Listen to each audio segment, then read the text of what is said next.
kenapa penguasa negeri Islam, terutama penguasa Arab tuh sepertinya tidak bergerak sama sekali? Ini kan sering menjadi pertanyaan masyarakat. Padahal kalau kita lihat ya, kalaulah digunakan pesawat tempur ya untuk membombardir pangkalan-pangkalan udara entitas penjajah Yahudi, itu kan akan mereduksi serangan terhadap rakyat sipil. Karena rata-rata kan yang memberikan dampak yang besar itu kan lewat pesawat udara. Tapi kenapa untuk melakukan itu saja dengan strategi militer yang sebenarnya sangat sederhana itu tidak dilakukan oleh penguasa negeri-negeri Islam, terutama penguasa Arab?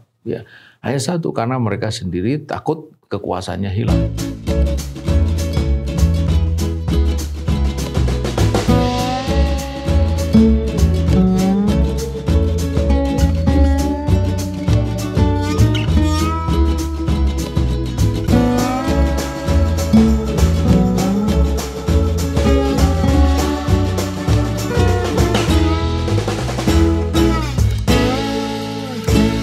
Bismillahirrahmanirrahim. Assalamualaikum warahmatullahi wabarakatuh.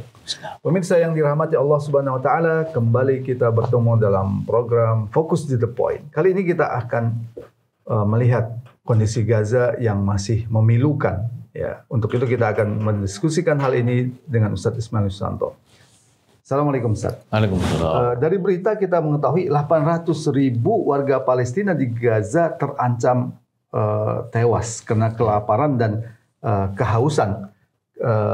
Kantor media Gaza mengatakan bahwa 800.000 penduduk wilayah Gaza dan wilayah utara Gaza menghadapi kematian ya, karena kelaparan dan kehausan akibat blokade Israel terhadap wilayah tersebut. Ini sudah sangat jelas ya, ini pembantaian, ini pembunuhan. Tapi kenapa sampai sekarang ini belum ada penguasa negeri Islam yang bergerak untuk menyelesaikan masalah ini dengan tindakan yang konkret? Ya, ini satu kondisi yang sangat memprihatinkan ya. 800.000 itu berarti hampir separuh jumlah penduduk Gaza kan kurang lebih sekitar 2,1 juta gitu. Dan kalau sampai itu terjadi, saya kira ini dosa tak tertanggungkan itu oleh mereka-mereka yang punya kekuasaan dan kewenangan.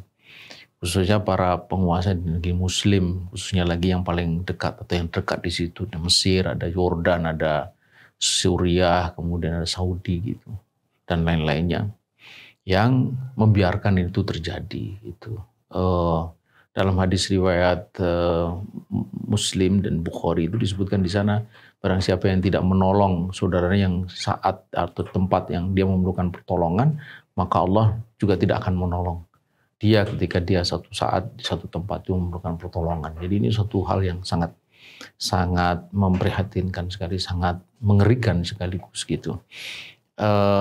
Kenapa ini terjadi? Saya kira yang pertama ini sudah kejahatan yang memuncak gitu.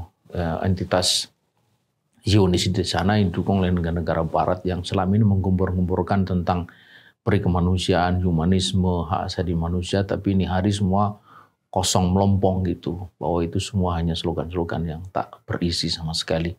Kemudian yang kedua, negara-negara negeri Muslim gitu, memang betul bahwa entitas Zionis juga lah yang menutup pintu Rafah gitu, sedemikian sehingga puluhan atau mungkin ratusan truk yang membawa bantuan tidak bisa masuk melalui satu-satunya pintu untuk masuk ke Gaza gitu.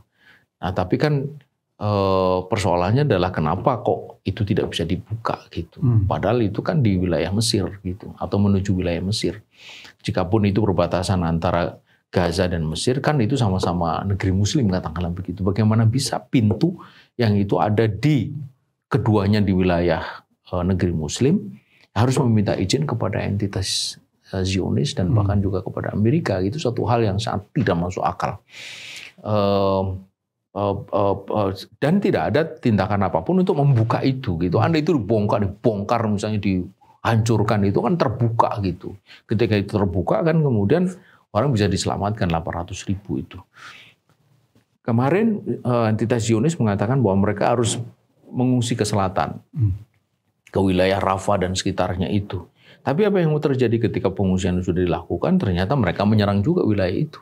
Itu artinya ini kan satu hal yang mestinya membuka mata gitu, bahwa yang terjadi di sana itu bukan sekedar bukan sekedar serangan biasa, tapi memang maunya mereka adalah membersihkan Gaza itu dari bahkan dari penduduk yang ada di sana. Nah, kenapa penguasa negeri Islam, terutama penguasa Arab tuh sepertinya tidak bergerak sama sekali? Ini sering menjadi pertanyaan masyarakat. Padahal kalau kita lihat ya, kalaulah digunakan pesawat tempur ya untuk membombardir pangkalan-pangkalan udara entitas penjajah Yahudi, itu kan akan mereduksi serangan terhadap rakyat sipil. Karena rata-rata kan yang memberikan dampak yang besar itu kan lewat pesawat udara. Tapi kenapa untuk melakukan itu saja dengan strategi militer yang sebenarnya sangat sederhana itu tidak dilakukan oleh penguasa negeri-negeri Islam, terutama penguasa Arab? Hanya satu, karena mereka sendiri takut kekuasaannya hilang. Jadi mereka tahu persis bahwa kalau mereka tidak mau mengikuti kemauan Amerika dan Zionis, maka dalam waktu yang tak lama kekuasaan mereka akan tumbang. Gitu. Dan itu sangat mungkin terjadi karena dia sudah melihat bagaimana nasib Mursi di Mesir gitu dalam waktu sekejap. Kemudian penguasa-penguasa di negeri lain juga begitu. Karena itu mereka jeri gitu. Mereka takut bahwa itu akan terjadi pada diri mereka. Terutama dari negara-negara yang relatif kecil seperti Qatar, Bahrain, Uni Emirat Arab, Oman, segala macam itu. Karena ya penduduk 3 jutaan. Jadi apa susahnya buat Amerika itu untuk menghentikan penguasa-penguasa negeri itu. Bahkan bagaimana dengan perlawanan rakyat? Dengan sikap mereka yang sangat terang benderang, tidak melakukan apapun. Itu kan bisa juga menimbulkan perlawanan dari rakyat yang akan menumbangkan kekuasaan mereka juga. Itu sebenarnya ada, tapi kan kemudian dihentikan dengan cara yang keras. Ada ribuan ulama di Saudi yang ditangkap, bahkan ulama sekelas Salman Audah yang sering disebut sebagai ulama Saladin, ulama istana, ulama yang sangat pro terhadap kekuasaan di sana, itu pun sekarang ada di dalam penjara gitu. Hanya gara dia mencuitkan 1-2 kalimat yang dianggap bertentangan dengan kebijakan kerajaan atau pemerintah.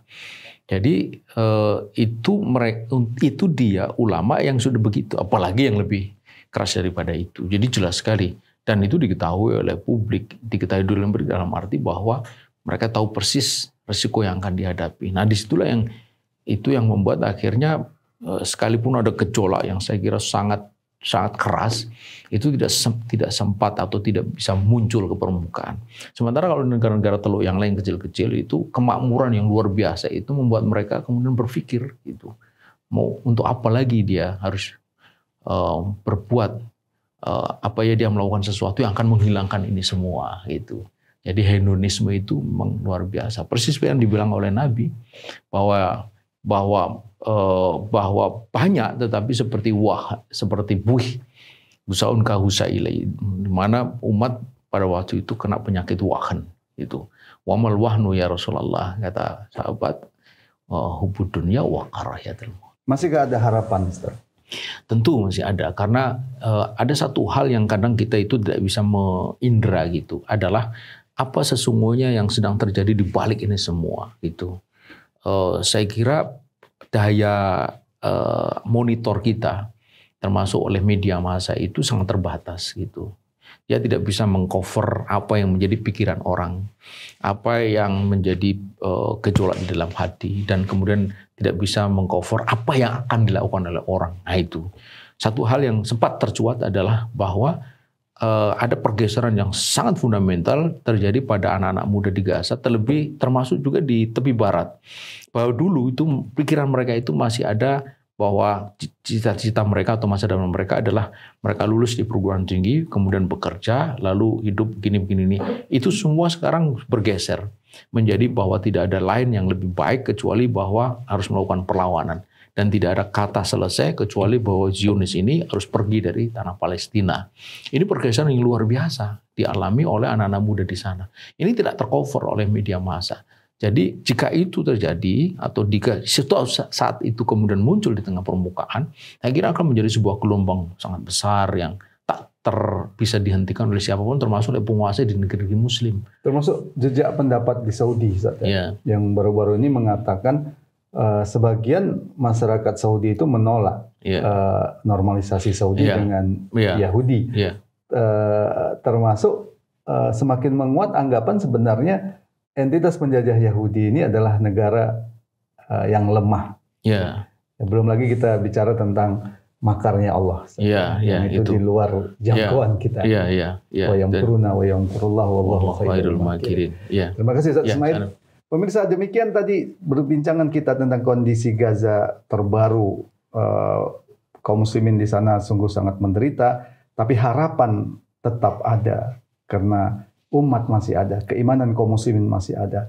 Kita masih yakin ada panglima-panglima perang yang di darahnya mengalir darah para syuhada, darah para pahlawan kaum muslimin yang insya Allah akan digerakkan hatinya oleh Allah Subhanahu wa taala untuk melakukan perubahan. Semoga demikian. Assalamualaikum warahmatullahi wabarakatuh. Waalaikumsalam warahmatullahi wabarakatuh.